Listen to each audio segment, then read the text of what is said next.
அஸ்ஸலாமு அலைக்கும் வரஹ்மத்துல்லாஹி வபரகாத்துஹு. திருக்குர்ஆன் தமிழாக்கம். தொழுகிறது நம்ம அல்லா கிட்ட பேசுகிறோம், குர்ஆன் ஓதுறது அல்லாஹ் நம்ம கிட்ட பேசுகிறான். அல்லாஹ் நம்ம கிட்ட என்ன பேசுகிறாங்கிறத ஆர்வமாக தேடக்கூடியவங்களாகவும் கேட்கக்கூடியவங்களாகவும் நம்ம இருக்கணும்.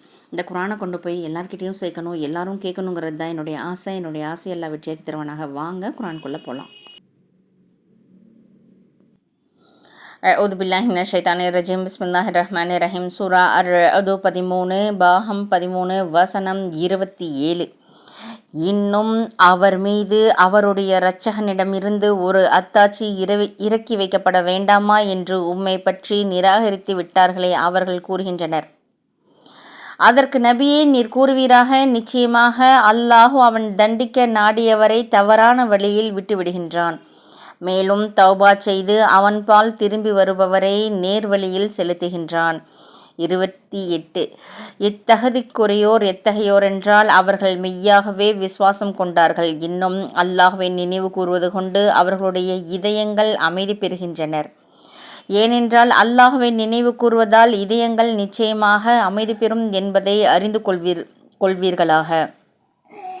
29. விசுவாசம் கொண்டு நற்கர்மங்களையும் செய்து வருகின்றார்களே, அத்தகையோர் அவர்களுக்கு நல் வாழ்க்கை உண்டு, மேலும் நல்ல இருப்பிடமும் உண்டு.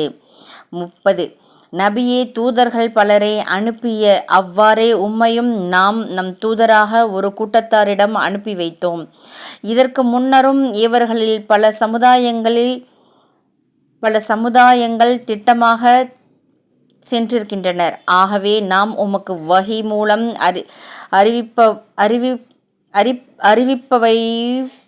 அறிவிப்பவைவற்றை அவர்களுக்கு நீர் ஓதி காண்பிப்பதற்காகவே உம்மை அனுப்பினோம். ஆனால் இவர்களோ அளவற்ற அருளாளனாகிய ரஹ்மானையே நிராகரிக்கின்றனர். நீர் அவர்களிடம் கூறுவீராக, அவன்தான் என்னுடைய இரட்சகன், அவனை தவிர வணக்கத்துக்குரிய நாயன் வேறு ஒருவரும் இல்லை. அவன்தான் என்னுடைய இரட்சகன், அவனை தவிர வணக்கத்துக்குரிய வேறு நாயன் ஒருவரும் இல்லை. என் காரியங்களை முழுமையாக ஒப்படைத்து அவன் மீது நான் நம்பிக்கை வைத்திருக்கின்றேன். அவன்பாலே என் மீட்சியும் இருக்கிறது. 31. நிச்சயமாக குர்ஆன் அதனை கொண்டு மலைகள் நகர்த்தப்பட்டாலும் அல்லது அதை கொண்டு பூமியை துண்டு துண்டாக ஆக்கப்பட்டாலும் அல்லது அதை கொண்டு இறந்தவர்களை பேசும்படியாக செய்யப்பட்டாலும் அவர்கள் விசுவாசம் கொள்ளவே மாட்டார்கள். மாறாக காரியங்கள் யாவும் அல்லாஹுவுக்கே உரியனவாகும். ஆகவே நிச்சயமாக அல்லாஹு நாடியிருந்தால் மனிதர்கள் அனைவரையும் நேர்வழியில் நடத்தியிருப்பான் என்பது பற்றி விசுவாசிகளுக்கு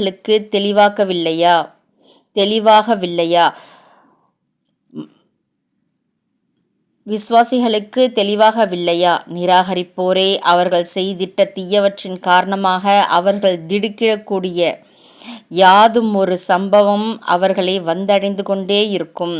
அல்லது அவர்கள் வீட்டிற்கு சமீபமாகவேனும் அது போன்ற சம்பவங்கள் அல்லாஹ்வின் வாக்குறுதி அவர்களுக்கு மரணம் வரும் வரை அது இறங்கி சம்பவித்து கொண்டே இருக்கும். நிச்சயமாக அல்லாஹ் வாக்குறுதியில் மாறு செய்ய மாட்டான். 32. மேலும் நபியே, உமக்கு முன்னர் தூதர்கள் பலரும் இவ்வாறே நிச்சயமாக பரிகாசிக்கப்பட்டனர். நிராகரித்து கொண்டிருந்தவர்களுக்கு நான் தவணையளித்து விட்டு வைத்தேன். பின்னர் நான் அவர்களை பிடித்து கொண்டேன். ஆகவே நம்முடைய தண்டனை எப்படி இருந்தது என்பதை சிந்திப்பீராக. 33. எவன்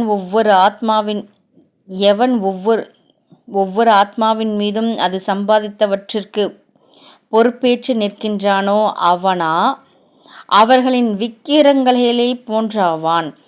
அவர்களோ அல்லாஹ்விற்கு இணையாளர்களை ஆக்குகின்றார்கள். நீங்கள் வணங்கும் தெய்வங்கள் அவனுக்கு இணையானவையாக இருந்தால் அவற்றின் பெயரை நீங்கள் கூறுங்கள். அல்லது பூமியில் அவனுக்கு இணையான ஒன்றிருந்து அதனை அவன் அறியாது போய் அதை பற்றி அவனுக்கு நீங்கள் அறிவிக்கின்றீர்களா? அல்லது நீங்கள் கூறுவது உண்மையல்லாத வெளிப்படையான வெறும் வார்த்தைதாமா என்று கேட்பீராக. இவைகளில் ஒன்றும் இல்லை. நிராகரிப்பவர்களுக்கு அவர்களுடைய சூழ்ச்சி அழகாக காண்பிக்கப்பட்டுவிட்டது.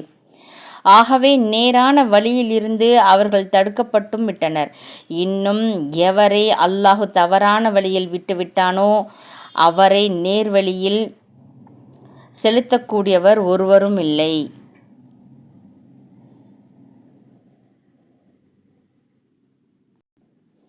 அல்ஹம்துலில்லா, அல்ஹம்துலில்லா, அல்ஹம்துலில்லா. அல்லாஹ் நம் அனைவருக்கும் ஈருலக வெற்றியையும் ஈமானையும் உறுதிப்படுத்துவானாக.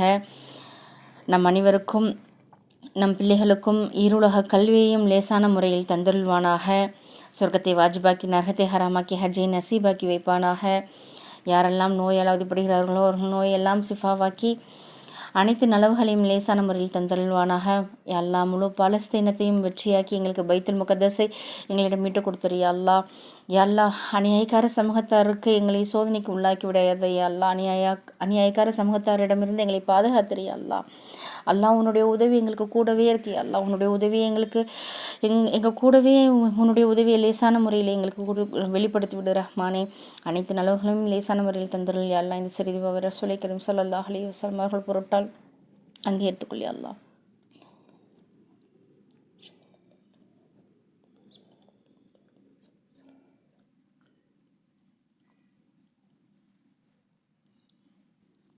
ربنا تقبل منا إنك أنت السميع العليم وتب علينا إنك أنت التواب الرحيم. السلام عليكم ورحمة الله وبركاته.